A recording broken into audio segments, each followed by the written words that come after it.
So, in the midst of Valve's most recent update to allow knives to be traded up for, the Counter-Strike skin market economy crashing, and everybody panicking as to what's going to happen in the future, something that's popped up in my mind a couple times now is why this really happened. And I haven't seen anybody talk about this much. I saw one video about, or with the recent market inflation this year and the pumping of prices all causing this massive crash, it's helped make skins more affordable for most players and has made people who are only into Counter-Strike skins for the investing side to now be a little more wary about it. But I think there's a different reason as to why they did this, and I don't think it was just that Valve was scared about the sudden and very drastic rise in skin prices. And I think where it started was the sealed Genesis terminal that they released in mid-September of this year. I think this was a two-part plan to get around gambling laws, but to continue the Counter-Strike economy. With the sealed Genesis terminal, obviously, you didn't have to buy the skins. You could choose to not pay for it and just open it and see the skins, not have to buy them.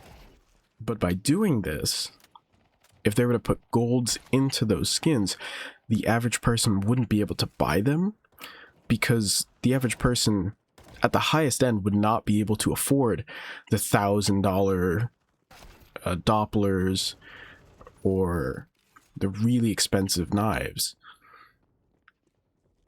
So they had to remove the golds from those skins and limit it just to the guns rather than the gloves and knives. But this means that they had to find a way to put gloves and knives still back into the economy, otherwise the price of those, or the supply of those, would completely stop, and you would then you would cause a massive price increase because there's no more supply of them. With this trade-up contract for Reds, they can still put new cases out and allow people to then buy the Reds and then trade up for knives, allowing for knives to still be supplied in the market while still getting around the gambling loopholes. This update from Valve was a long-term play. They're trying to keep the skin market alive for the future. They don't want it to die, but they want it to be available in more places. And in order to do that, they had to change the way that skins are supplied. If they were to continue the way they did previously, they wouldn't be able to get skins to all the countries that Counter-Strike is played in because of the gambling loopholes, which means they're losing out on some profits. Obviously, they didn't foresee a market crash this large, but I believe their end goal was to keep the market and the supply alive for an even longer term. And this does that by allowing them to create a different system for attaining gun skins, and then allowing those gun skins to then be traded up into knives and gloves. So I don't think the old cases will ever be coming back, really, or they will be slowly phased out with different types of cases like the sealed Genesis terminal.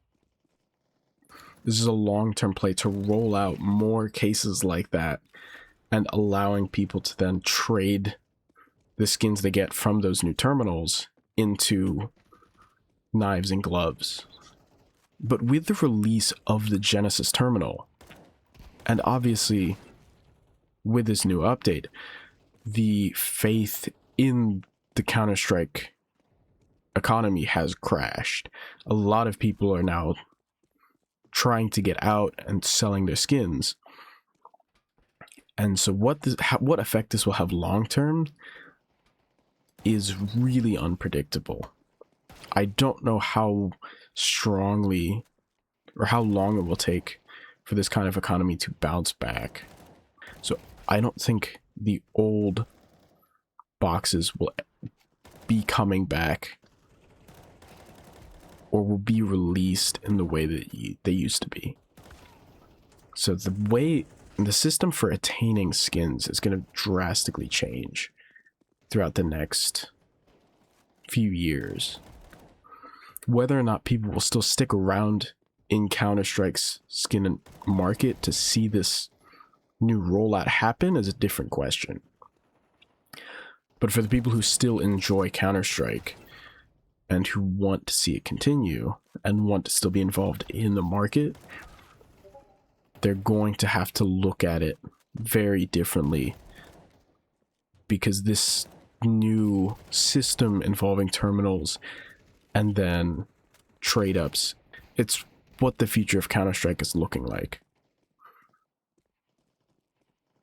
Most likely, the prices of cases are going to increase a lot as the supply of those gets more and more limited, as people are opening them, and they're no longer going to be dropping. If you are planning on investing in the Counter-Strike skin economy, this isn't guaranteed.